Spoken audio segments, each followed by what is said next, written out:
السلام علیکم، خوش آمدید ہمارے یوٹیوب چینل علم اور حکمت پر۔ صبح کا وقت تھا۔ آسمان کی آب و تاب ہلکی روشنی میں ڈھل رہی تھی۔ نور پور کی ہوا میں اجنبی سا سناٹا تھا۔ آج کچھ نیا ہونے والا تھا، کچھ پرانے بے پردہ ہونے کو تھا۔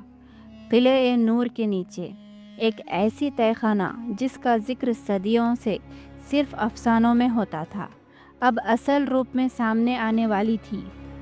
زینب کے ہاتھوں میں تھا ایک نقشہ، پرانا، مرجھایا ہوا، لیکن اس پر بنے نشان اب بھی صاف تھے۔ اس کے ساتھ حارث تھا۔ اس کا چہرہ سخت تھا، لیکن اس کی آنکھوں میں ایک پرانا درد چھپا تھا۔ اس کے والد ایک سمجھدار اور سچ کے ساتھی انسان اسی راز کے چکر میں اپنی جان دے چکے تھے۔ حارث کے لیے یہ تلاش صرف ایک خزانے کی نہیں تھی، یہ تلاش تھی اس سچ کی جسے کبھی کسی نے قبول نہیں کیا اور جس کے لیے ایک انسان نے اپنی پوری زندگی قربان کر دی۔ زینب نے چٹان کے پاس جا کر نقشہ ملایا۔ مٹی اور پتھر کے نیچے کچھ تھا، ایک وقت کا راز۔ صفوان، جو ان کا وفادار دوست تھا، زمین کو کھودنے لگا۔ اس کے ہاتھوں میں زخموں کے نشان تھے، لیکن حوصلہ کمزور نہیں ہوا۔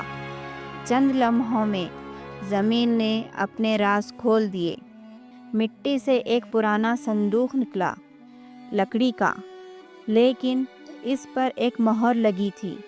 وہ مہر کسی ریاست یا سلطنت کی نہیں تھی، وہ تھی عدالت نور کی مہر، ایک ایسی عدالت جو کبھی صرف نام کی تھی، لیکن آج اس کا اصل چہرہ دکھ رہا تھا۔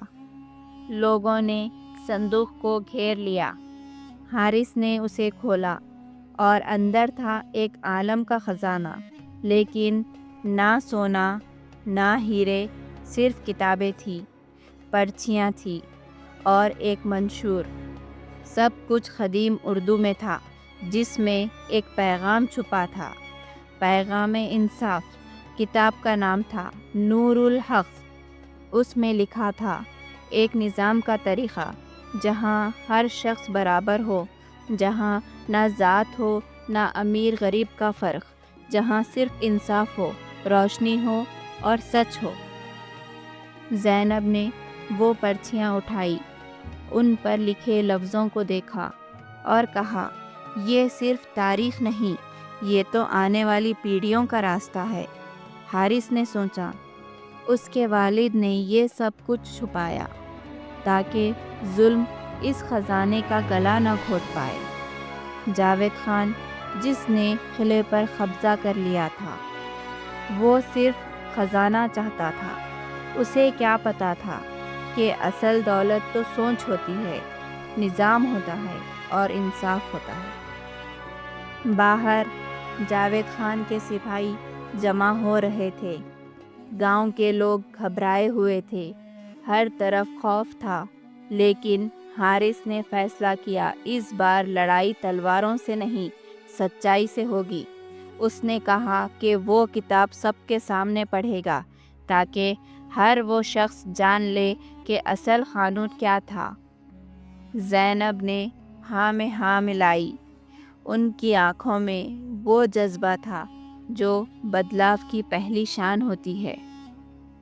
شام ہونے سے پہلے حارث نے قلعے کے چبوترے پر چڑھ کر بلند آواز میں کتاب پڑھنا شروع کیا۔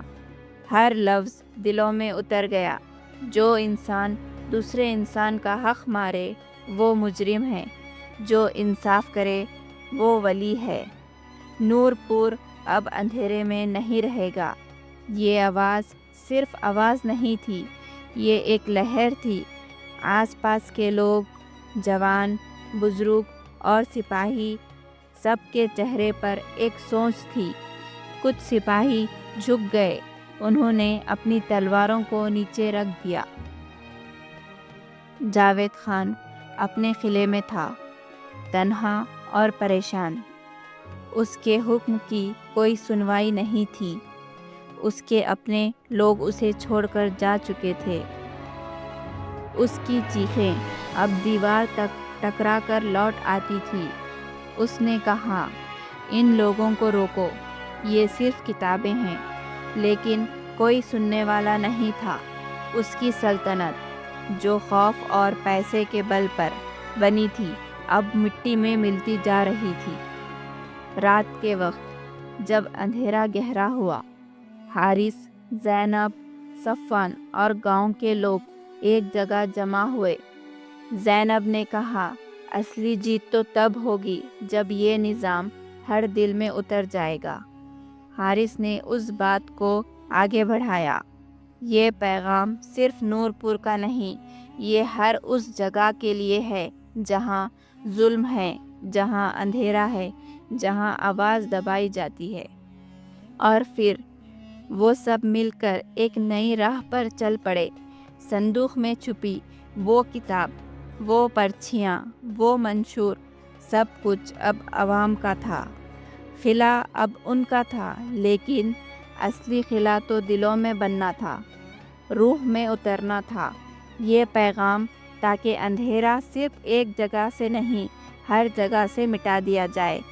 یہ تھا اصل خزانہ، ایک سوچ، ایک نظام، ایک نور جو کسی ایک وقت یا جگہ کا نہیں تھا، بلکہ ہر انسان کے لیے تھا جو انصاف چاہتا تھا۔ آج کے ایپیسوڈ میں بس اتنا ہی۔ آگے کی کہانی جاننے کے لیے دیکھتے رہیے ہماری کہانی عدالت زمن۔